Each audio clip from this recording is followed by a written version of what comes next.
Salam Malaysia Madani, berita semasa bersama saya Vimala Kasturi Virasami. Kajian impak inisiatif Payung Rahmah akan dilakukan dalam masa terdekat bagi melihat keberkesanan dan kemampanan program Rahmah yang dilaksanakan sejak Januari lalu. Jelas pemangku Menteri Perdagangan Dalam Negeri dan Kos Sara Hidup, Dato' Armizan Muhammad Ali, kajian itu dipersetujui dalam mesyuarat pasca Kabinet baru-baru ini. Kolaborasi bersama institusi pengajian tinggi awam dan komuniti tertentu dicadang dilakukan bagi menjalankan kajian impak tersebut. Sehingga 31 Julai lalu, statistik pengunjung program Jualan Rahmah mencecah 2.1 juta orang dengan nilai jualan 57 juta ringgit. Program Jualan Agro Madani salah satu langkah intervensi pasaran oleh kerajaan bagi mengekalkan harga berpatutan barangan segar. Harganya 15% lebih rendah daripada harga pasaran semasa. Menurut Timbalan Menteri Pertanian dan Keterjaminan Makanan, Chan Fung Hin, langkah itu memberi saingan dan ingatan terutama kepada pengusaha pasaraya besar dan pasaraya agar menjual pada harga berpatutan. Beliau menyatakannya ketika meninjau jualan agro madani di Pasar Tani Sungai Petani Kedah. Program diadakan serentak hari ini di seluruh negara, melibatkan 192 lokasi sempena sambutan Hari Peladang, Penternak dan Nelayan kali ke-48. Di Perlis, Lembaga Pertubuhan Peladang LPP komited memperluas pelaksanaan program jualan agro madani bagi membantu rakyat menangani kos sara hidup. Inisiatif itu juga diharap turut meningkatkan pendapatan usahawan agro makanan di kalangan ahli. Pengarah LPP Negeri, Roshidah Ahmad menyatakan 8 program jualan agro disasar dijalankan melibatkan 6 pertubuhan peladang kawasan PPK hingga September nanti.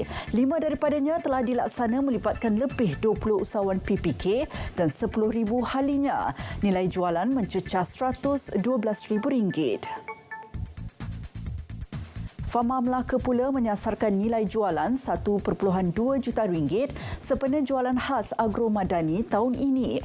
Pengarah Fama Negeri Hairuddin Yunus memaklumkan setakat bulan lalu nilai jualan mencecah RM400,000 melibatkan 50 penganjuran jualan khas berkenaan.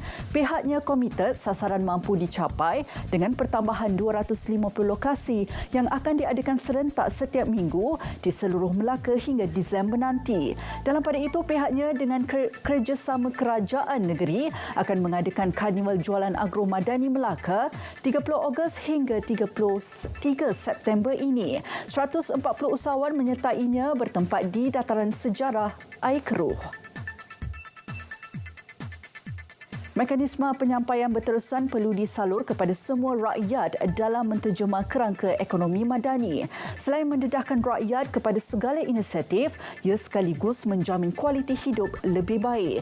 Pensyarah kanan Jabatan Ekonomi dan Pengurusan Kewangan UiTM Selangor, Dr. Nur Ashida Uthman berkata, kesepakatan harus dibentuk dan digambling bersama bagi menjayakan kerangka ekonomi madani. Media turut berperanan sebagai pemudah cara agar rakyat benar-benar faham dan tahu akan manfaat yang digariskan. Beliau ditemui selepas menjadi tetamu rancangan Selamat Pagi Malaysia di TV1.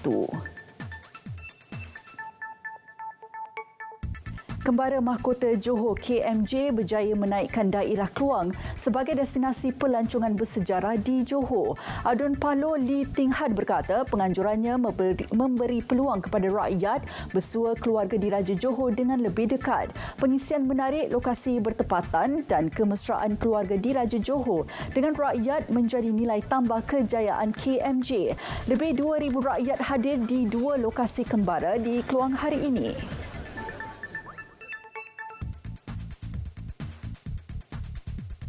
Salam Malaysia Madani dan jumpa lagi.